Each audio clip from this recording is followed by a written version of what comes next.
Hello and welcome to episode 191 of AvTalk. I am Ian Petchnick here, as always, with Jason Rabinowitz, and how are you, Ian? Happy Thanksgiving. Happy Thanksgiving to you, Jason. I'm doing well. I've heard tell that you're a little under the weather, so I hope you're on the upswing. Yeah, I don't sound quite as bad as you did the last couple of weeks, but I don't feel so great. But we're going to power through this episode, this special episode, actually. This is a special episode because this is the first episode that we have real players playing our AvTalk trivia game. Ciara and Ganning will be on the show later to play the game, and I hope everyone enjoys it, and we'll keep doing it. Thanks to everyone who has reached out and said, yeah, I want to play the game. There's been quite a bit of you, so we're going to figure out the best way to make sure everybody can play, because I want this to be a fun thing for everybody. So we'll start off with this week a bit later in the show. As Jason mentioned, it is Thanksgiving week. We're recording on Wednesday, the 23rd of November. The podcast will come out on Friday, the 25th. So we'll just skip over Thanksgiving and say that everyone had a great one. But I will also say that everything, knock on wood, seems to be going okay in the National Airspace System so far. Yeah, at least here, where it's relevant right now in the U.S. because it's only a holiday week here, I assume. Right. It could not be better. There is no significant weather anywhere in the country. I haven't even seen a blip of air traffic control delays or anything. Everything is running as it should. So good job, everyone. Take a break at some point. It's well-deserved. Not probably going to be the same story later this week, because Sunday, which is actually the busiest travel day, I believe, when everyone tries to go home at the same time, weather not looking so great for that particular day. So we might have used all our luck today, but we'll take it where we can get it. Yeah, it's been a beautiful week after. The weather's been mostly quiet everywhere except for Buffalo, which got, I think, 19,000 feet of snow over the past couple of days. But not at the airport. I saw some people were plane spotting at the airport, and I was like, oh, that doesn't seem like that much snow. No, that's the beauty of lake effect snow. 2 miles to the south, they've got infinite number of snow. But up at the airport, Delta never stopped flying. But everywhere else, things have been going well. So yesterday, the 22nd of November, there were 49,019 scheduled flights in the United States. Jason, how many of those do you think were canceled yesterday? 62. A few more than that. 219 flights in total were canceled out of 49,000. So that's fantastic. And today that number is even less. 168 flights so far have been canceled out of 49,124. So not bad at all. Yeah, I think I even saw United touting that they went the whole day without a single mainline or regional cancellation, which is seriously impressive stuff. Yeah, they did a very nice job yesterday. Is United the new Delta? Wow. I've been saying that for about a year now, but I think so. So yeah, Thanksgiving is underway, the busy travel season, especially this week and then throughout the rest of the year. So here's hoping things go just as smoothly for the rest of the days, and we're not back next week going, what happened over the weekend? But we do turn to a story where we can say what happened. Last Friday afternoon in Lima, Peru, a LATAM Peru flight was attempting to depart the airport. Flight 2213 was trying to depart Lima when about a third of the way through its departure roll, it struck an aircraft rescue and firefighting rig that had driven on to the runway. Very sadly, 2 of the 3 firefighters who were in the rescue rig were killed. The third, I believe, is still in the hospital. We haven't really seen an update on his condition yet. We're still looking out for that. But no one on board the aircraft was seriously injured. Everyone was able to make it off. Photos and videos from the scene are just, I think, some of the most bizarre. It's the most bizarre incident I have ever seen When you first saw it, it was very unclear what had happened, and then multiple camera angles showed exactly what happened, and it was just almost unbelievable. Like it was just A lot of video from many different angles came out very quickly, all on Twitter. Ironically, it was the same day everyone was tweeting their goodbyes on Twitter, thinking it was going to disappear overnight. And then, like, one of those defining events occurs that everyone tweets about, and all these different camera angles come out. And every video we got subsequently gave us a better and better idea of what happened. And it was just every video we saw, we just kept saying, this doesn't make any sense. What just happened? and it also becomes clear looking at the video and some of the photos from inside the aircraft that shows the fuel spill igniting on the wing and the aircraft's wing on fire as it slides down the runway to a stop. It becomes clear that the aircraft hit the rig on the right side and it ripped off the aircraft's right engine and collapsed the right main landing gear. And looking at the photos, it becomes extremely clear that a few feet to the inside of the aircraft, we would be having a much, much different conversation about how many people were killed and what happened. Did we give the stats of the aircraft? If not, I don't think we did. This No, is no, LATAM we Peru can do that. flight Yeah. 2213, just a 5-year-old Airbus A320neo, registration CCBHB. So this was a relatively new aircraft, and if this is indeed scrapped, I believe it is the first hull loss incident of an A320neo series Yeah. aircraft. I'd imagine this aircraft likely will be scrapped, but we've seen some strange recoveries in the past. And yeah, to your point, Ian, about an inch to the left, an inch to the right, a millimeter here, this would be a very different story. As this aircraft is very, very nearly at the speed of rotation, and any matter of seconds difference, if the fire truck had entered the runway, maybe at the farther down taxiway, it could have been an incident where it collided with the aircraft, but the aircraft still had to rotate and take to the air, and physically missing an engine and landing gear and all the other issues associated with that impact. This could have been an absolutely catastrophic issue, or in this case, it lost the engine, the landing gear, and it just kind of almost gracefully skidded to a stop at the end of the runway, thankfully. And I know we talked about this recently, where usually there's some number of injuries during the evacuation. It seems like not even that happened at this point. It was quite miraculous that, unfortunately, 2 firefighters were killed, but nobody on the aircraft was so much as injured, as far as we could tell. Yeah, the impact was, I mean, the trucks they're heavy, both by design to be heavy, and then you fill them with a lot of water and firefighting agent like a foam or something like that. Those are heavy, heavy trucks.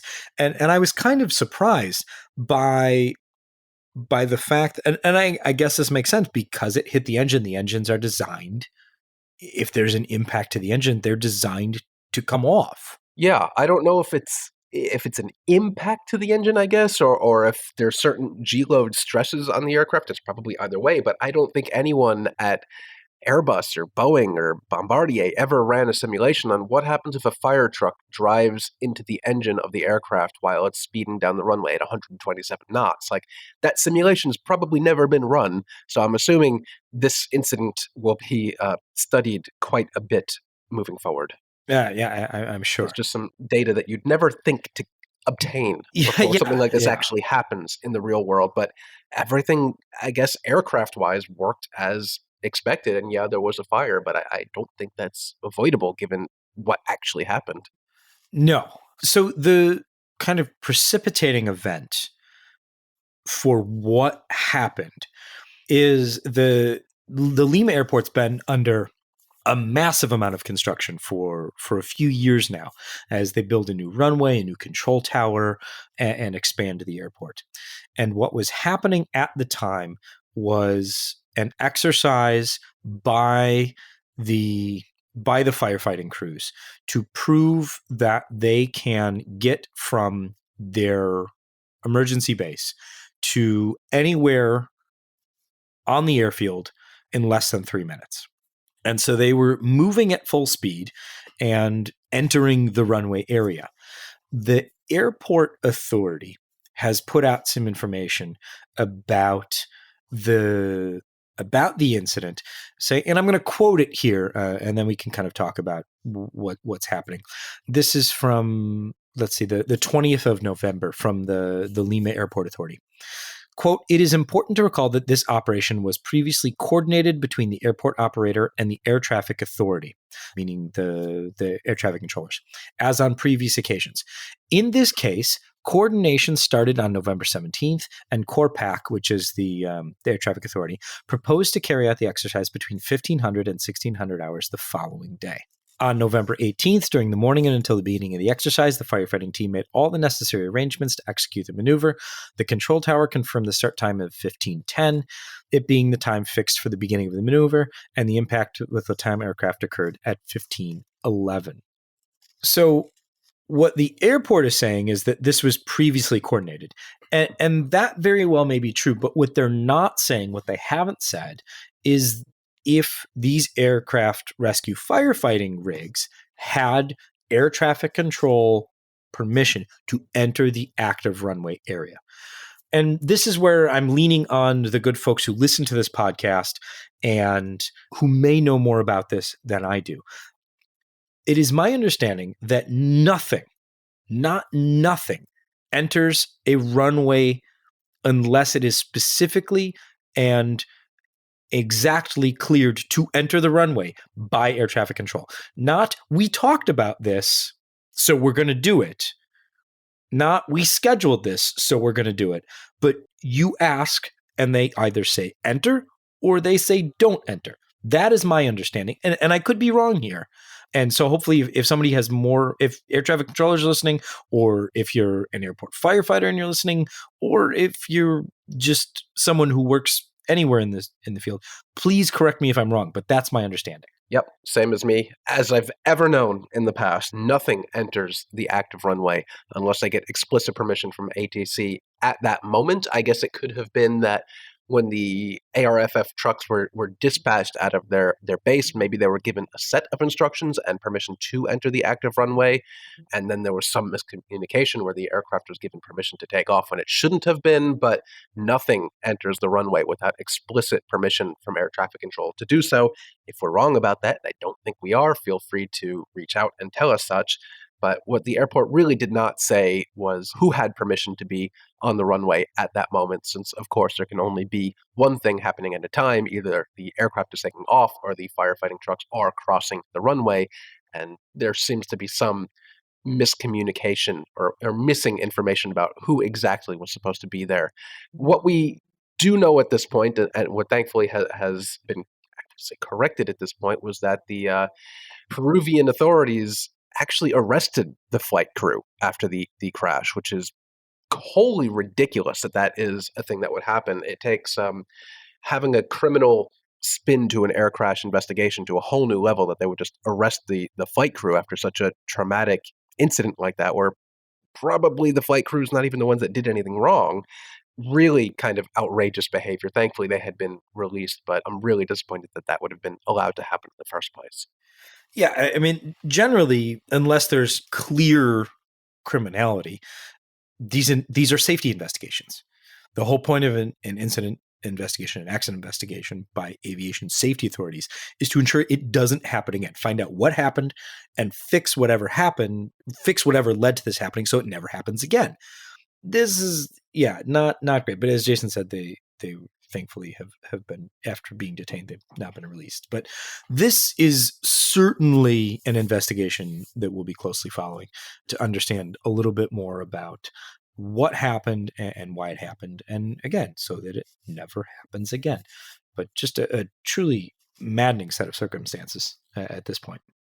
Jason, you brought this to my attention. I had missed this particular bit of information published earlier today, but A220 operators are being instructed to, basically ensure that they press the right buttons so the plane does what it's supposed to do. Yeah, that's kind of the gist of it. Okay, fill me in. This article comes from Flight Global, published today, actually. U.S. regulators have disclosed two nearly catastrophic events that were among 38 takeoff incidents involving inadvertent A220 autopilot engagements, and they're taking additional action to prevent the reoccurrence. What happened basically is that on the used to be the Bombardier C series, now the Airbus A220, the autopilot and auto throttle buttons are in the center of the control panel, right in front of the pilots, and the two buttons are basically right on top of each other. And there's been apparently 38 incidents where the auto throttle was disconnected and the pilots go to hit the auto throttle button to re-engage auto throttle, and accidentally they press autopilot instead. And in that case, what happens there is that autopilot's going to do whatever it is set to do. And that could be either it rotates the aircraft below the rotation speed, or if you're on approach, it makes a turn that unexpected or climbs to an altitude not expected.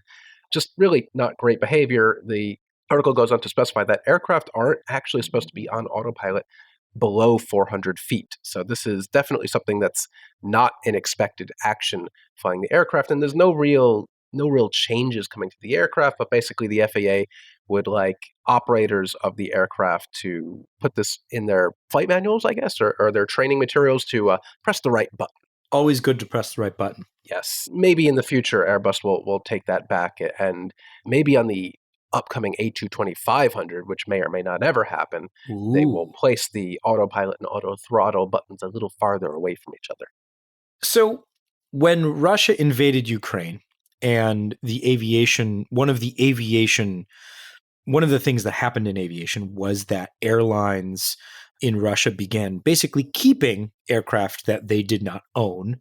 We predicted that there would be a long and messy shakeout between lessors that had lost their aircraft to Russian airlines and the insurance companies that would be on the hook and then try not to be on the hook for these planes. And they are not disappointed. It would be a long process. and that's exactly what's happened. Certain lessors have sued certain insurance companies. At the moment, the total is $65 billion in this particular lawsuit. More than 400 That's a lot aircraft. of money. Yeah, that's a lot of money and a lot of planes. So more than 400 aircraft, this is according to Reuters, the figures, 400 leased aircraft worth around $10 billion are unable to leave Russia after sanctions by European Union and others. The lessors are saying that they're covered by policies that include wartime insurance or someone stole our planes. And the insurers are arguing the planes aren't physically damaged, and so they might get them back, so we're not paying. Man, that's a hell of a play and a very insurance company angle to take. So on the one hand, you have billions and billions of dollars on the table from these leasing companies, and then obviously the insurance companies are going to want to pay as little to nothing as possible. But taking the stance that these aircraft are undamaged, don't know that, and they might yet be returned, really unlikely at this point. That's a really interesting angle to take, and I would love to see how this plays out in court, where it inevitably will, well, probably end up, unless it goes to arbitration or something like that, and we'll never see the details. But I would argue that even if the aircraft are undamaged, which they're probably not at this point, and even if they are returned in the future, it's going to be very difficult for any leasing company to place these 400 aircraft with an airline outside of Russia, since this industry is built on paperwork and regulations and tracking parts and maintenance, none of which is probably happening all that accurately with these aircraft that were re-registered in Russia, since there's embargoes and they can't get the parts. They can't even get the software to update and keep these aircraft running properly. I can't imagine there's a market for these aircraft anywhere outside of Russia. So I'd have to imagine the insurance company's argument here is really, really grasping at straws to come up with any legitimate defense. Yeah, I mean, I get the legal maneuvering. They don't want to pay billions of dollars. What insurance company does. I don't. But it'll be interesting to see how much water that argument carries. Yeah, and I'm assuming when they took out these insurance policies, nobody really thought that 400 airplanes would just be stolen all at once. Right. It's just not a thing that anyone ever considered would be a possibility. But here we are. Here we are. A couple quick notes before we move on to our aviation trivia game. One, there's a Beluga XL stuck in the mud somewhere in France. So if anyone has a big enough tow truck, please help. Did they get it out of the mud? Is it still stuck there? I don't know. I think it's out of the mud. It's still at the airport, and It's still at the airport. for all we know, it was this the Beluga XL's maybe first ever visit at this particular airport on its way up to Toulouse. I think BYF. I had never even heard of this airport, but apparently in the past has been served by the Beluga, the regular Beluga, not the XL. So if this was indeed the Beluga XL's first visit to this particular Airbus manufacturing facility, that's one heck of an entrance. Yeah, we'll put that the answer to that question in the show notes. And then finally, before we get to the game, the Swiss shipping concern MSC has dropped out of the Lufthansa Group's bid for ITA Airways. So who knows what that's going to do, but there's still hope for Pechmo Air. Any day now. Any day now. Okay, we're going to take a quick break, and when we come back, we are going to play our first real human being, Jason excluded, I was going to say, come on, aviation trivia game, and I think it's going to be fun. So stay with us. We'll be right back.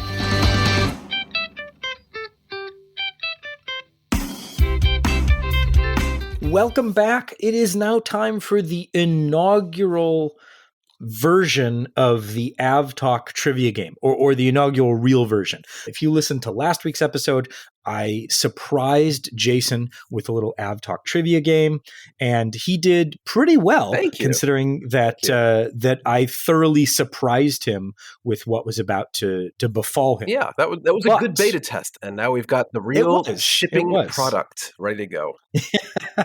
Mostly ready to go, but Ganning and Ciara are here to join us for the first real version, and they have agreed to be, I guess, guinea pig versions 2.0. So Ganning and Ciara, thank you so much for coming on the show. Yeah, thanks for having us. Thanks so much. So before we get to the game, and I'll explain all those rules, the thing we do with most of our guests is ask them, when we talk about their jobs, what their favorite part of their jobs are. And when we talk generally with them, we always ask them about their favorite aircraft or airport. So I'll let you both choose which one you want to answer, but I will put the question to you. Oh, okay. Ciara, you want to go first? Yeah, I think it's probably recency bias, because I had, in a shocking turn of events, an actually nice layover in JFK about 3 weeks ago. Wow. So, okay, that's a rare answer. My previous JFK layover involved a 35-minute window to get from T4 to T2. I made it, my bags did not. So this time I had like 6 hours to chill. It was much better. So I'm going to go with JFK for some crazy, crazy reason. Wow, unexpected answer. Beat that, Ganning. Oh, okay. Well, I mean, my home airport is RDU, so I have to say that's my favorite. They have a dedicated observation deck, which I've been there so much, like when I was little, but it hasn't been as much recently. I don't really have a crazy story about RDU. It's just my home airport, which is why it's my favorite. I mean, you had me at observation deck. There's really no better answer than that. You can't beat that. So here's how the game is going to work moving forward. So we've modified it a little bit because we have 2 players playing against each other, and we're going to play 3 mini games. And then the winner of the overall winner of those games will come back on a later episode after we've played a bunch and play for some bigger prizes. So anyone that plays in any episode going to get a keychain. Anybody who wins in a particular episode going to get a T-shirt, and maybe we'll have some special stuff thrown in. So the way the 3 mini games are going to work is the winner of each mini game is going to get a point, and then whoever has the most points wins. We're not going to reinvent that particular wheel. The games are, the first game is going to be airport codes like we played last week. The second game is going to be airline ICAO call sign prefixes. And then the third game is going to be a little bit more open-ended with some general aviation history and trivia that I hope is fun for everyone. And if it's not, I apologize. We'll keep working on it until we will get this right, and it will be fun for everyone. So Ganning and Ciara, are you ready? I am ready. I'm ready. Okay, so we flipped a coin before we hit record, and so Ganning's going to start.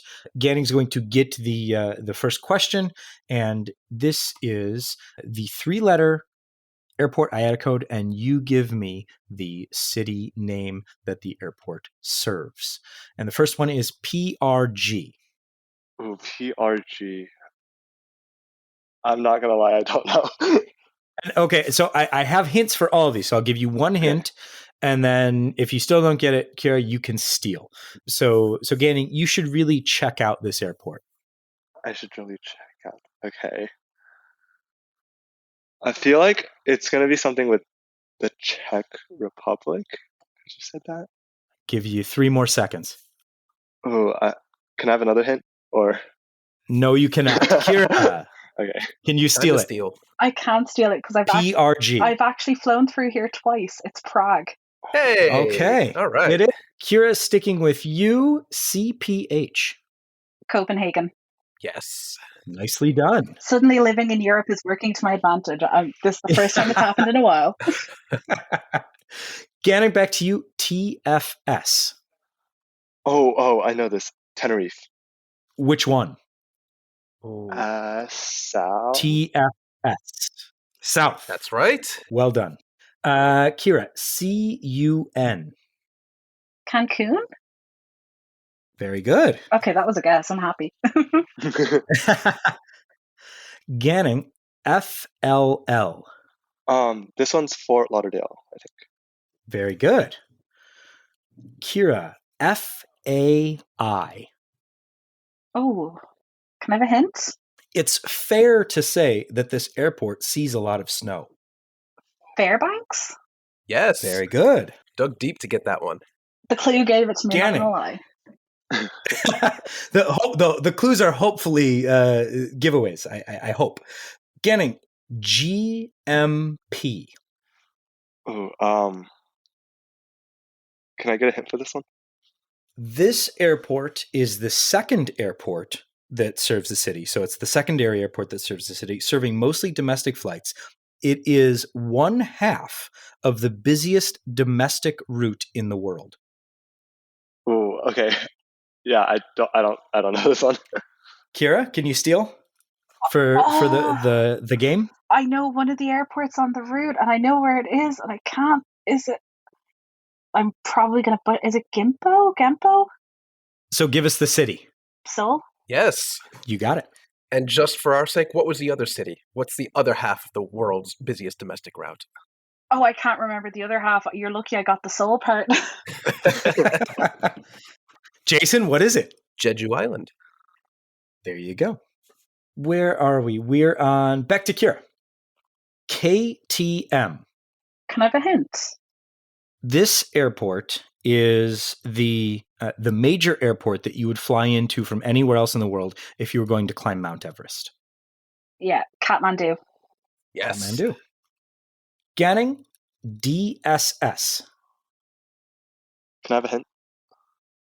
You could rally to this airport from Paris. Ooh.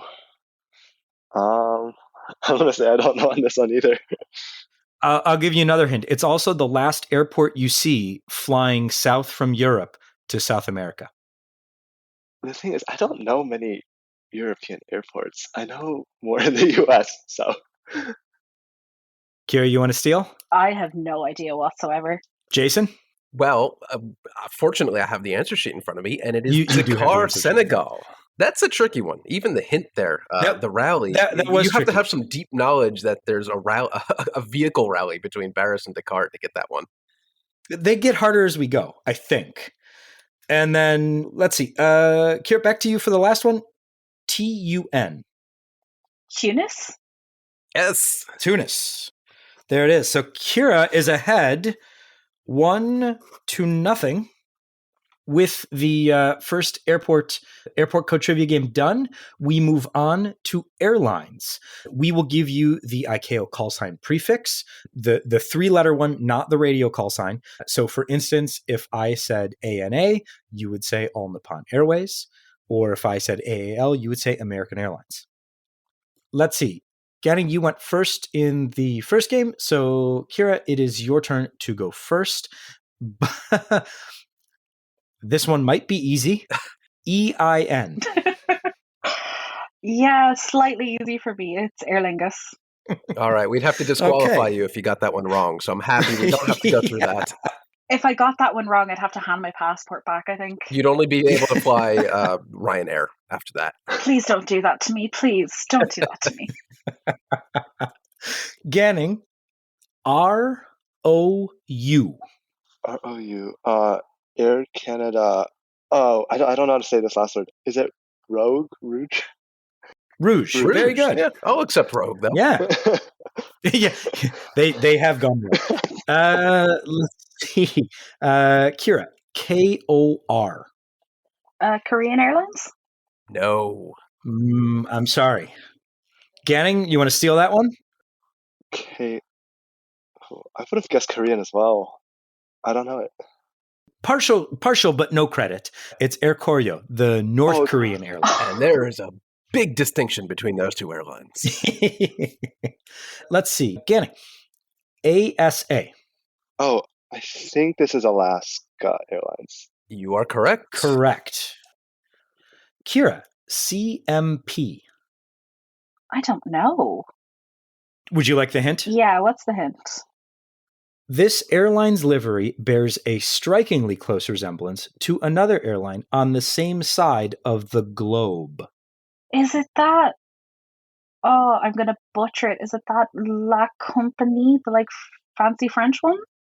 Unfortunately, It is not. It is Copa.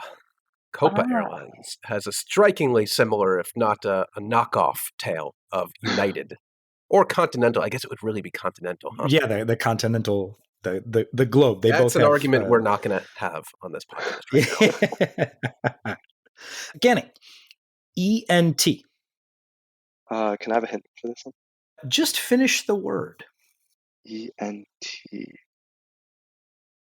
I want to say enter air.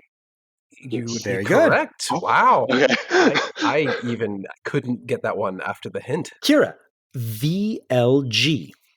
Viewling? Yep. Ganning, THY. Oh, I don't know this one. Can I get a hint as well? This airline you should expect to be delighted. Delighted. This is pulling on your culinary knowledge. I have no clue. THY. I don't know this one. Ciara? Purely from like Lion the Witch and the Wardrobe knowledge, is it Turkish? It is. It's Turkish. Well done. We are tied moving into the back half of the airline codes. Ciara, back to you, or staying with you, FPY. Oh, can I get a hint? Wow! This airline looks suspiciously and acts suspiciously like another airline that came before it. Norse? Ooh, good guess. Not good. Quite. Good That thinking, was but a good not guess. Norse. It's Play Airlines, coming up from the ashes, I guess, of WOW Airlines in Iceland. Of WOW. Oh, I should have gotten it from the WOW. Oh well. Ganning, NCA. Can I get a hint for this one? The call sign is an acronym. It's an acronym. Okay.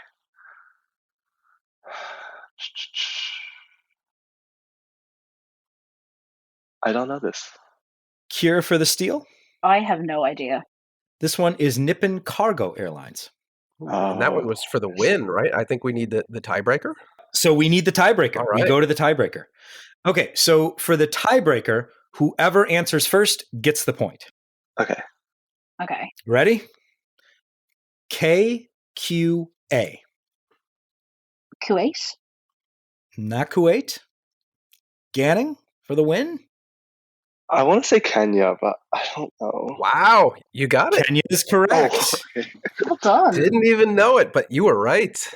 It was barely Well based on done. that it started with a K. Nicely That- done. So that, Sometimes why I that's went- all you need. That's why I went for Kuwait, so I got it. Like, Yeah. nice. Well, that was ties it impressive. up going into the back half of the. So it's 1-1 with the third game to go. So what we have now is it's a combination of aviation knowledge and a little bit of geography. So listen carefully to the questions because there is a hint in the question. that leads you to each answer. And Jason, do you want to go ahead and go with the first one? Yeah, I'll help out a little bit here. Are we all ready to go? Yeah, I'm ready. Or who are we going to first, Ian? Let's see. We're tied. Hold on. We don't know. We'll do another coin We're flip. tied. We'll do We another need coin to flip. flip a coin. Ganning is going to go first. All right, Ganning, here we go. First question. If I were to fly from CDG to EZE, on which airline could I fly nonstop? Oh, do I get a hint for this one as well, or are there no hints? The hint is in the question. Hint is in the question. Okay. CDG to EZE, who could I fly nonstop? CDG is Paris. EZE, I don't know. So I'm not really sure. 3 seconds. 2, 1. Kira, for the steal? CDG to EZE, who could I'm you going to fly go for the nonstop? super obvious. Is it Air France? It is. It is Air The France. only airline, I believe, flying from Paris to Buenos Aires nonstop. All right. Second question. This is keeping on with you, Ciara. If you flew on the longest passenger flight operated by a 4-engine aircraft, over which ocean would you fly? Oh, Longest passenger flight operated by a 4-engine aircraft, which ocean would you fly over? I'm going to say the Atlantic. No, unfortunately, it is not the Atlantic. Good guess, though. Ganning, you want to steal this one? I want to say Arctic. I don't know. Unfortunately, not. Do we give this one away, Ian, or should we reuse it next week? I think we actually, you know what? If you're listening to this show, write in podcast@fr24.com with the correct answer to if you flew on the longest passenger flight operated by a 4-engine aircraft, over which ocean would you fly? All right, so we'll save that write one. in with your answers. We'll tell the two of you when we're done recording. We don't want to leave you hanging. Third question, and this is back to Ganning, I believe, right? Mm-hmm.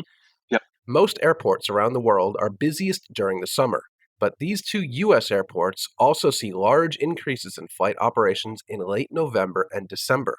Give us the airports or cities. Okay. This is going to be a wild guess. Atlanta and Los Angeles. No, I'm not going to say which. May or may not be wrong, or both. But Ciara, can you steal? I'm going to say New York and LA. No, unfortunately not. Ian, do we want to save this one too? No, I think we can give this one away. All right, we'll give this away. Memphis and Louisville, both the super hubs for freight shippers UPS and FedEx. Yeah, it makes sense when you think about it, but probably not going to come to the top of the mind when you hear that question. You said late November, and my mind immediately went to Thanksgiving travel. That's where I went. Yeah, I guess that does make sense for this week, doesn't it? I had moved past the Thanksgiving and moved on to Black Friday. Almost there. Next, we're almost next there with the question. Let's see if we can get one of these out. SAS recently celebrated the 70th anniversary. This is for Ciara, by the way. Ciara, thank you. SAS recently celebrated the 70th anniversary of this aviation first. What was it? Ooh. Was it? This is a completely wild guess. Was it the first polar flight? I don't even know because Ian didn't was. put the answer in here, but that sounds like it would be correct. I just assumed. And it is. Yes, that is correct. Good guess. That was purely on the fact that they're Scandinavian airlines. There you go. Well, with that at the last question, Ciara comes in with the win. 2-1. She comes out on top and earns the keychain and t-shirt on this very first AvTalk aviation trivia game. I want to thank you all so much for playing. Everyone who wrote in saying that they wanted to play, thank you so much. We will get to all of you, and Ganning and Ciara, I want to thank you both for being great sports and coming on the program. I thank you so much. Yeah, thank you both so much. That was so much fun. Thank you. Yeah, it was really fun.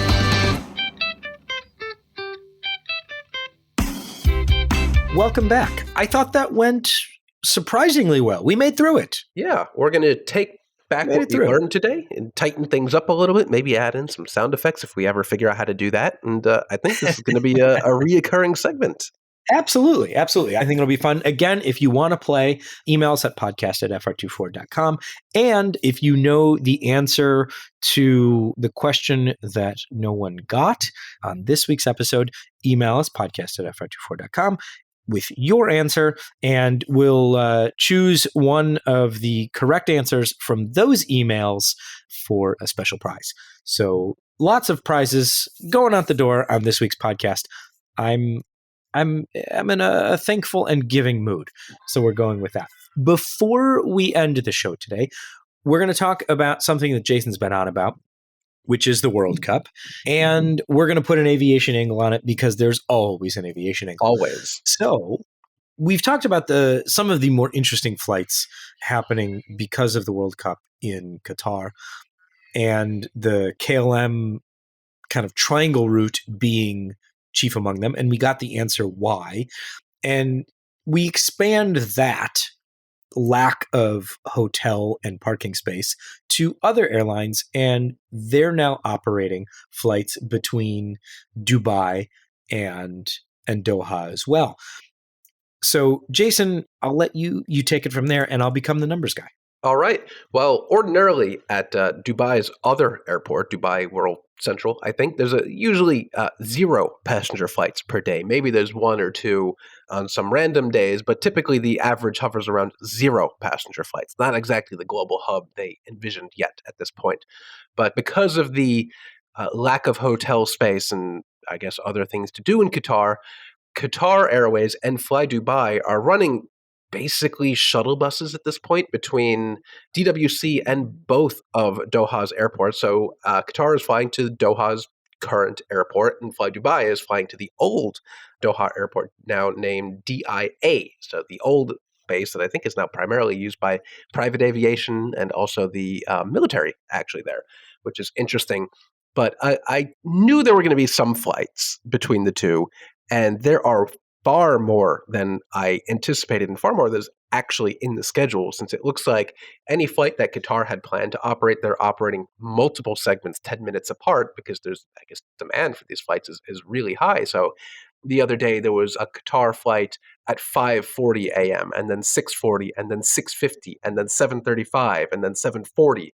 So these are not all in the schedule, but these are added segments basically, and these are not small aircraft. These are 777-300ERs and mostly A330-300s, which are large aircraft.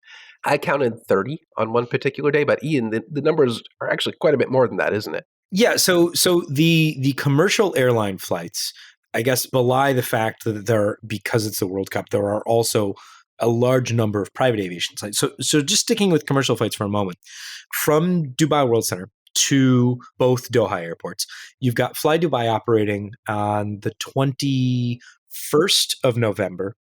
They operated 27 flights over to Doha. Jeez. So just one way. This is not back and forth. This is just one way. So 27 flights on the 21st, and then yesterday the 22nd they operated 30 flights. So more than an hourly shuttle. And then you've got and this is just Dubai World Center. This is not both Dubai airports. Those numbers are even more astronomical.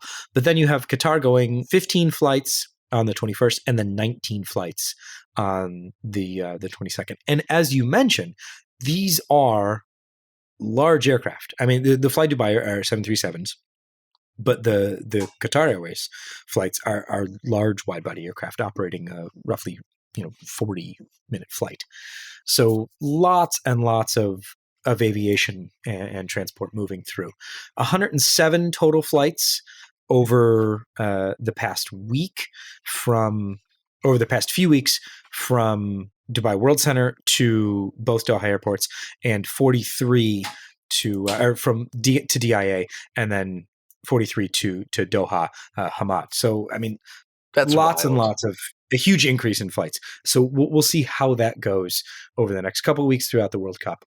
But something to keep an eye on if you're following a bit of the aviation angle. Maybe at the end of the World Cup, we'll give you a total number of flights between Doha and we can do Dubai that at the end, because there you go. it's going to be a number that makes me upset, I think.